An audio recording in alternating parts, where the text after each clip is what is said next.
In PC and mobiles, I show you very fast how to join JmanCurly Discord server. We will start with PC since we are here.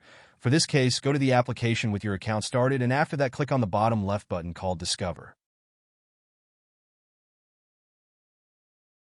Now click on the search box in the upper right corner and type JmanCurly.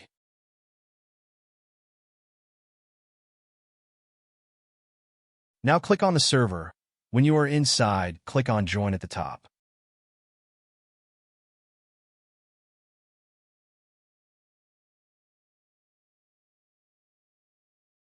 Congratulations, now you are inside the Discord server on PC. For mobiles, we will have to do it differently, because it is very likely that you do not see this option to discover in any section, neither on the web nor in the app, which is why to facilitate access, I will put an invitation link to the Discord server in the description of this video. Just click on it, and with it, you enter the server. Please give a like this video, comment, and subscribe. Until the next one.